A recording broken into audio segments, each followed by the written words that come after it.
La reforma constitucional de seguridad del gobierno de José Antonio Kast abrió una rebelión parlamentaria dentro del propio oficialismo, con cuestionamientos desde Renovación Nacional, Evópoli y sectores de Chile Vamos por falta de trabajo prelegislativo. Los reparos apuntan al nuevo estado de excepción de hasta 240 días sin control inicial del Congreso y a las inhabilidades vinculadas a prestaciones asociadas a derechos como salud y educación, aunque el Ejecutivo acotó el texto de 11 a 8 modificaciones y eliminó algunas frases cuestionadas. Persisten dudas sobre las atribuciones presidenciales, la interceptación de comunicaciones y el alcance de las restricciones a condenados por crimen organizado, narcotráfico y terrorismo. En paralelo, el proyecto ingresó al Senado y será revisado por las comisiones de Constitución, Seguridad y Defensa. Sí, yo le bajaría un tono al tema de una rebelión. Yo creo que no hay una rebelión acá. Más bien hay dudas. Hay dudas de parte oficialista, lo que tampoco es un buen signo, pero tampoco es que hayan críticas destempladas, hay más bien observaciones, figuras. ¿Y por qué lo planteo en ese tono? Porque este es un proyecto que entra directo al Senado y en el Senado se tiene que votar con cierta urgencia. O sea, esto lo vamos a estar discutiendo en poco plazo. Estamos hablando de algo así como 3 semanas. Y va a enfrentar una votación, la primera de ellas, que es de si este proyecto se declara admisible o si es una votación en general que tiene que pasar y la tiene que pasar bajo quórum. Es decir, necesita de los 50 votos que hay en el Senado, al menos 29, siempre y cuando vayan todos los senadores a votar. Eso evidentemente cuando empieza a moverse, cambia el quórum y si hay senadores que no asisten, también hay una modificación en esas características. Pero lo que hay que tener súper en claro es que hay senadores oficialistas y estos llamados senadores bisagra, que son aquellos que le podrían dar una victoria al gobierno y llegar a esos 29 votos, porque el gobierno podríamos decir que tiene, comillas, asegurado 25, 24 votos que pertenecen a su sector. Hay una suerte de empate técnico en el Senado y que fueron los que le ayudaron finalmente a aprobar esta mega reforma. Hablamos fundamentalmente de 3 senadores. Uno es Matías Walker, que calificó, y él en su caso yo te diría que es tal vez el más férreo opositor a este proyecto, lo calificó de una locura en una entrevista en CNN, que uno de los votos bisagra importante. Pero también está Calisto, que no se ha manifestado, además que está en un proceso judicial en ciernes, por lo tanto es probable que tampoco se manifieste, porque siempre está la posibilidad de que le pregunten, entonces está medio temeroso, particularmente con temas de prensa. También está el senador Jaime Araya, que tuvo más bien una posición relativa. Él dijo, por ejemplo, hay un reportaje en La Segunda donde agarran sus observaciones y dicen la Constitución se puede modificar, pero bajo ciertos parámetros. Hace una observación, digamos, general respecto a lo que tiene que ocurrir con este proyecto, entre que deja la puerta media entreabierta respecto a lo que puede ocurrir. Y lo que vemos en términos generales, por ejemplo, ayer el senador Evópoli, Luciano Cruzco, que me parece que fue en sus redes sociales, en su cuenta de X, dice esto de que ellos están a favor de los cambios que quiere impulsar el gobierno, pero mucho ojo con el estado de excepción constitucional. Entonces ellos hacen una observación particular. Cruzcoque también dijo que jamás querría que esos poderes quedaran en manos de la oposición, Sí, darle tanta amplitud de las atribuciones. Ese es un argumento que se está dando vuelta. Ayer lo hablábamos con Mónica Rincón en turno en vivo. ¿Estás tú? Sí, sí. Ahí en esa conversación. Justamente porque lo que ocurre con esto de armar un... a ver, pensemos que esto se tiene que primero pasar a una votación en general y decir, bueno, ¿queremos o no discutir respecto a integrar la seguridad a la Constitución y con buena parte de las medidas? Esa es una discusión interesante, porque uno puede decir, bueno, tengo observaciones con el estado de excepción, pero ¿qué pasa con el resto? Ahora, yo encontraría una brutalidad que cualquier senador que se considere progresista, incluso de centro, o defensor del Estado de Derecho, dar un voto a favor en esa votación para este proyecto, a menos que hayan cambios. O sea, hay que ver también cómo reacciona el gobierno. Pero el proyecto así como está, o sea, está pasado. Incluso plantearon dudas desde el Partido Nacional Libertario, que yo no me cabe duda que ellos van a aprobar en general este proyecto. De hecho, también hubo comentarios desde Renovación Nacional. La presidenta Andrea Valladares reconoció que el texto todavía genera dudas dentro del partido. Dijeron que especialmente estas inhabilidades vinculadas a garantías constitucionales como salud y educación son reparos que quieren tocar. Sí, pues y el argumento central tiene mucho que ver con este estado de excepción. Un estado de excepción que recordémosle a la gente también. es sin la aprobación del Congreso, la puede tomar el presidente, le da potestad en un montón de materias, entre ellas requisamiento de material, bloqueo de información, celulares, en fin. Sabes Hay que me gustaría hacerte una pregunta, Camilo, porque justamente ayer vino Reti y sabes que ayer cuando llegué después del trabajo me cayó la teja, porque él justamente comentó que con todas estas atribuciones que le darían al presidente de la República, pasando por encima de los tribunales, del Congreso, de las bicámaras, eso significaría que incluso no podrían caer, o sea, nosotros somos ciudadanos comunes también, y ejercemos el periodismo, y dijo que bueno, cualquier medio de comunicación, si dijese algo opositor al gobierno, podrían caer también dentro de esta reforma, ¿o no? Sí, sí, porque además hay otro tema que por ahí pasa medio colado porque el estado de excepción es tan brutal que acapara un poco toda la conversación. Pero podría pasar también con periodistas, ¿cierto? Pero por ejemplo, es que eso para allá iba.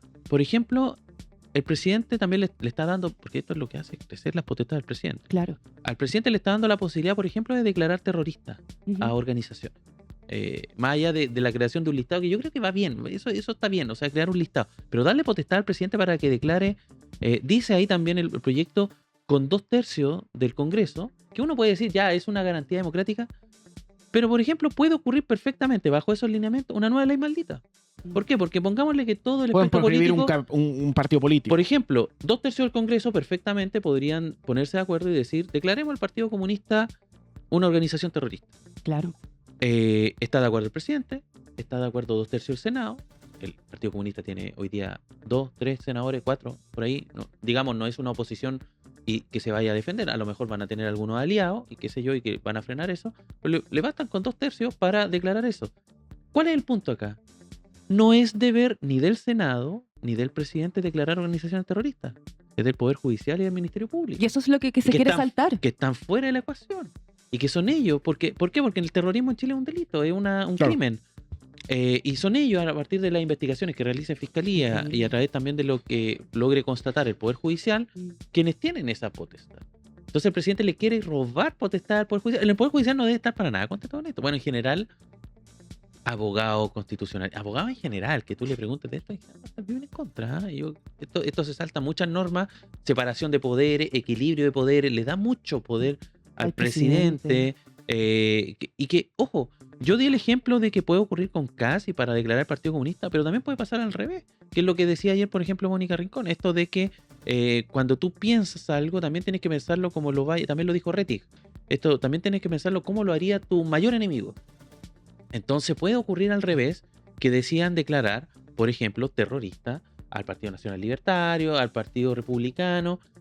Hasta donde tenemos ahora pruebas, no hay nada de eso, no hay una investigación judicial de eso, no hay nada del Ministerio Público investigando eso. Claro. Entonces, ¿por qué el presidente de determinado signo político se va a dar esa atribución con el apoyo de 2/3 del Congreso? Es interesante Es raro. porque ayer el presidente visitó la Asociación Nacional de Prensa, estuvimos invitados, entonces ¿Tú te llevas? estuve ahí, vi al presidente. El presidente es muy pedestre. O sea, como que no puede sacar nada interesante una charla con el presidente en ningún contexto. Es terrible, es terrible. Pero el presidente, de entre todo, hay algo que le molesta mucho, lo vuelve loco. Que le digan iliberal. El presidente José Antonio Kast rechazó tajantemente la etiqueta de gobierno iliberal, la calificó como una caricatura y un mito, alimentado por columnas de opinión pública. Cuestionó a sus críticos, dijo que si alguna vez ha dejado de reconocer un resultado electoral o si ha abusado de sus facultades para socavar las instituciones. Recordó que en su campaña anterior, cuando quedó en segundo lugar, fue el primero en llamar al ganador para ofrecerle su colaboración. Desafió a que se demuestre si su administración ha bloqueado o censurado el acceso a algún medio de comunicación debidamente acreditado y aseguró que los hechos de su gestión respaldan una postura plenamente democrática, pero le dolió el concepto iliberal que alude a mandatarios elegidos democráticamente que luego debilitan los contrapesos institucionales o derechos públicos. Es muy parecido con lo que pasó con Bukele en El Claro, Salvador. Sí, Es exactamente el mismo mecanismo. En términos concretos, lo que está proponiendo el presidente Kast está a la derecha de lo que ejercía la dictadura de Pinochet. En la mañana, cuando hablaba con Javier Couso, él lo bautizó como populismo, como un populismo de extrema derecha, algo así, como que le puso un nombre a esta acción, tratando también de separarlo, digamos, no es una dictadura, pero que sí muestra conducta que buscan entre el populismo y el autoritarismo exacerbado establecer margen. Entonces, es muy preocupante el proyecto en sí, pero hay mucho riesgo porque las críticas también de los sectores por ahí no son lo suficientemente sensatas y claras. Tú lo decías, Geraldine, Andrea Valladares, presidente de RN, dice que tiene dudas. Claro. Pero a lo mejor esas dudas se resuelven en el camino, conversando con el ministro, qué sé yo, más o menos dejan ahí un pie de posible conversación. Es lo mismo que está pasando con la UDI también. Pero se pueden dar vuelta. Entonces, ¿qué tan caros van a ser esos votos? Yo creo que esa es la pregunta que se deben estar haciendo el gobierno. ¿Qué tan caros son los votos? Por ejemplo, cuando Matías Walker califica esto de locura, le pone un alto precio a su voto. O sea, si en verdad quieren convencerlo, tienen que hacer modificaciones importantes y qué sé yo. Pero hay que ver qué pasa, por ejemplo, con estos sectores que hasta ahora por ahí se mantienen medio silenciosos, cómo se van a comportar en todo esto y cómo van a salir a defender esto. Es algo que evidentemente el ministro Arrau va a tener que enfrentar cuando esté en el Congreso. Hay que decir también que estuvo hablando esta mañana, lo estaba escuchando, estuvo en una radio, a ver, lo tenía por aquí el video. Es el que mandaste por WhatsApp, ¿o no? Sí, lo mandó la JOE, estuvo la senadora Vanessa Kaiser, por ejemplo. Parte del Partido Nacional Libertario. Su hermano ayer estuvo hablando y dijo que tenía, digamos, observaciones respecto al proyecto. Incluso estaba en contra, Johannes, pero lo de Vanessa Kaiser por ahí se ve un poco más optimista y mucho más pro reforma de lo que pensamos de ese partido. Escuchémosla y la comentamos a la vuelta. Me imagino que una cosa es la idea de legislar y de ahí ir en el caso a caso. A mí en general no me parece que sea apoyable. La verdad es que lo que veo hasta ahora, a menos que se hagan reformas importantes, no me parece ni que resuelva los problemas de los chilenos. Yo sé que hoy día estamos tan angustiados y tan necesitados que lo que nos ofrezcan lo que lo vamos a tomar. O sea, es como uno dice, bueno, pero algo hay que hacer. Sin embargo, lo que se está proponiendo, a mi juicio, no va a cambiar absolutamente nada la realidad de lo que estamos padeciendo en términos de delincuencia y crimen organizado, porque aquí son dos fenómenos distintos. No nos olvidemos que bajo el gobierno anterior se publicaron, o sea, se trabajó y se legisló más de 70 leyes para abordar estos temas y estamos donde mismo nomás. Claro, ahora, entonces, en la suma que estaba viendo ayer con el gobierno, suman 24. Dentro de los 24 está usted. O sea, diríamos que seguro tienen 23, por lo que me dice usted hasta ahora. No, o sea, yo al menos no estoy disponible para aprobar un proyecto que primero que todo, muchas de las propuestas que están ahí deben de ser materia de ley, no materia de reforma constitucional. ¿Ya? La pregunta es ¿por qué políticamente se toma la decisión de elevarlo a nivel constitucional? Eso le iba a preguntar, porque le molesta a usted el tema de la reforma constitucional, ¿no? O sea, los nacionalistas. Por supuesto, porque no tiene ningún sentido. O sea, a menos que yo me quiera proteger de consecuencias de haber tomado las decisiones que tomé y esta sea un camino. Ahí está Vanessa Kaiser. Efectivamente, los libertarios están en contra y al parecer no se subirían a este carro. Es algo que evidentemente el gobierno va a tener que echar, ya sea cambiando el proyecto o empezar una negociación que empiece, digamos, a recoger estos votos, pero hay que ver si le alcanza para los 29, que ese es el gran tema en la conversación que se viene en los próximos días de cara a la votación en general. Va a ser muy interesante lo que ocurre en las comisiones, en la Comisión de Constitución en particular, que va a ser la que va a tramitar este proyecto.